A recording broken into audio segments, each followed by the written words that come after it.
भारत के प्रधानमंत्री ने एक और ऐतिहासिक बयान दे दिया है। विदेश यात्राओं पर है तो ऐतिहासिक बयान तो आना लाजमी है। जब जब विदेश यात्राओं पर जाते हैं तब तब गणित के नए नए फॉर्मूले, बड़ी बड़ी कहावतें और इतिहास के पन्नों में से खोज करके भारत के रिश्ते बताना प्रधानमंत्री जी के लिए कोई आम बात है। नीयत सच्ची हो तो पूरी कायनात आपके हक में खड़ी हो जाती है। ਮਾਨ ਸਰਕਾਰ ਨੇ ਨਹਿਰੀ ਪਾਣੀ ਦੀ ਸਮੱਸਿਆ ਨੂੰ ਨਜਿੱਠਣ ਵਾਸਤੇ ਬਹੁਤ ਵਧੀਆ ਕੰਮ ਕੀਤੇ ਆ। ਸਾਡੇ ਖੇਤਾਂ ਨੂੰ ਪਾਣੀ ਪੂਰਾ ਲੱਗਣ ਲੱਗ ਪਿਆ ਜੀ। माझा, मालवा, दुआबा और पुआध के इलाके दुआएं दे रहे हैं। ਮਾਨ ਸਰਕਾਰ ਦਾ ਬਹੁਤ ਬਹੁਤ ਧੰਨਵਾਦ ਕਰਦੇ ਹਾਂ। ਐਸ ਜੂਨ ਜੁਲਾਈ ਜਦੋਂ ਝੋਨੇ ਦੀ ਫਸਲ ਹੋਊਗੀ ਇਹ 85% ਤੇ ਪਹੁੰਚ ਜਾਾਂਗੇ। अब पहुंचे हैं इंडोनेशिया। इंडोनेशिया में जो उन्होंने भाषण दिया है उसमें एक ऐसी गणित की इक्वेशन बता दी है कि बड़े बड़े मैथमेटिशियन भी अपना माथा खुजा रहे हैं। हो सकता है कि कुछ दिनों में बाल उखाड़कर टकले भी हो जाएं। उन्होंने इस बार क्या कहा है? प्रधानमंत्री जी का जो बयान वायरल हो रहा है, सबसे पहले तो आप ये सुन लीजिए। पिछले साल 26 जनवरी को भारत ने अपना गणतंत्र दिवस धूमधाम से मनाया।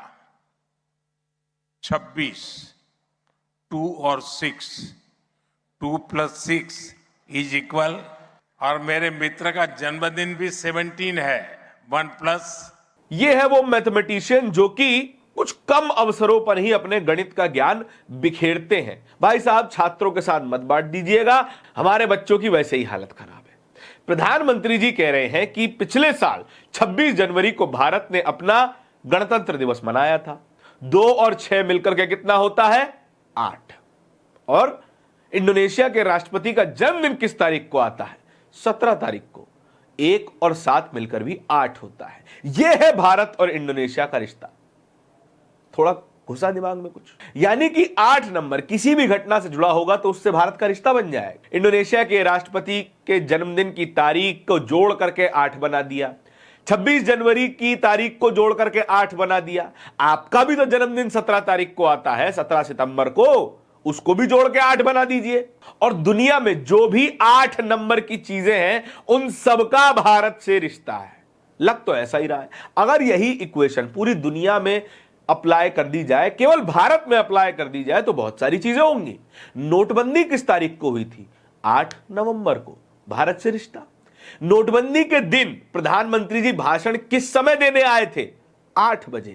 भारत से रिश्ता। और दुनिया में कौन कौन सी 8 तारीखें हैं, यह बात एक ट्विटर यूजर, बघीरा नाम के ट्विटर यूजर ने साझा की है। क्या लिख रहे हैं वो? नरेंद्र मोदी का जन्मदिन 17 सितंबर को आता है। 7 और 1 8। पहलगाम आतंकी हमले में 26 लोग मारे गए। 2 और 6 8। भारत की सबसे खराब पासपोर्ट रैंकिंग 125, 1 + 2 + 5 8। नीट का पेपर लीक किस तारीख को हुआ था? साल था 2026 और महीना था 5वां, तारीख थी 3। 3 और 5 8। भारत से रिश्ता। नोटबंदी किस तारीख को हुई थी? 8 तारीख को। मोदी जी भाषण कितने बजे देने आते हैं? 8 बजे। देख रहे हो विनोद? 8 के ठाठ मोदी के साथ। भाई साहब, ये मोदी जी पहली बार नहीं कर रहे हैं। इससे पहले भी प्रधानमंत्री जी ऐसी गणित की और अलग अलग तरीके की टिप्पणियां विदेशों में करते आए हैं। पहले आपको याद है, a² + b² into bracket square करेंगे तो a² + b² + 2ab। ये एक एक्स्ट्रा 2ab मिलता है ना। सारे 8वीं 9वीं क्लास के बच्चे अपना माथा खुजाने लगे, ये एक्स्ट्रा 2ab कहां से आया। यही है भारत और कनाडा का रिश्ता। माथा मार लो दीवार में कहीं जाकर के। ये प्रधानमंत्री हैं।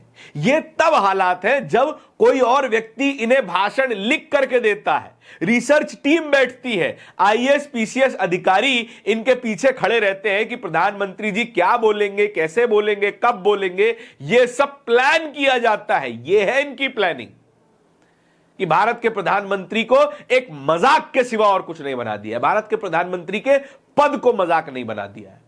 नेता तो आते जाते रहते हैं, नेता मजाक थे और रहेंगे, लेकिन प्रधानमंत्री के पद की भी तो कोई गरिमा है। ऐसा लग रहा है कि कोई चौथी फेल छात्र इंडोनेशिया में जाकर भाषण दे रहा है। इसके अलावा और क्या क्या रिएक्शंस है? प्रोफेसर मुकेश कुमार ने इसी तरीके के और भी बयानों की एक ग्राफिक शेयर की है। अभी इंडोनेशिया में 6+2 7+1 ये हो गया। फिर अमेरिका में मागा प्लस मागा इक्वल टू मागा, 1+1 इक्वल्स टू 1। किस तरीके के भाषण है ये, और इस तरीके के भाषण लिखने वालों की नौकरी क्यों नहीं जा रही है, ये तो हमको समझ नहीं आ रहा है। फिर इजराइल में पहुंचते हैं, India is Motherland, Israel is fatherland. कहां से आया, किसने लिखा, क्यों बोल रहे हो? अगर आपको इसी तरीके से भारत का रिप्रेजेंटेशन करना है और इसी नाम पर अपना डंका बजवाना है, तो फिर बेहतर होगा डंका मत बजवाइए। हमें वापस मनमोहन जी के समय में छोड़ाइए कि भैया बोलते नहीं थे तो बेइज्जती भी तो नहीं होती थी।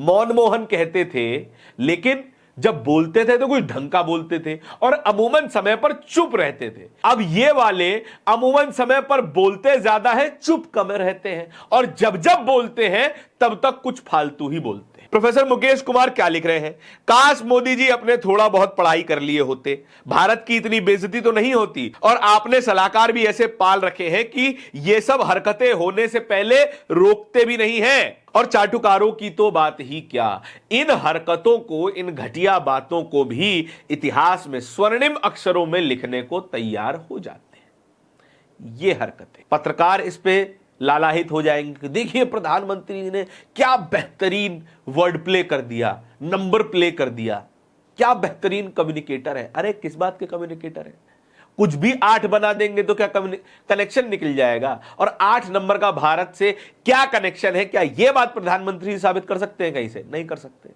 केवल हवाबाजी में कुछ नंबर उछाल देने को बढ़िया कम्युनिकेटर नहीं कहा जाता, लफ्फाज कहा जाता है। और कितनी बार इस तरीके की बेइज्जतियां करवाई गई हैं, इसकी तो अब बात ही छोड़ दीजिए। हमने तो उम्मीद छोड़ दी है, आप भी छोड़ दीजिए। इस तरीके की और भी खबरों को देखते रहने के लिए बोलता हिंदुस्तान को सब्सक्राइब जरूर कीजिएगा, और इस खबर पे आपके क्या विचार है ये कमेंट सेक्शन में जरूर बताइएगा। बहुत बहुत धन्यवाद।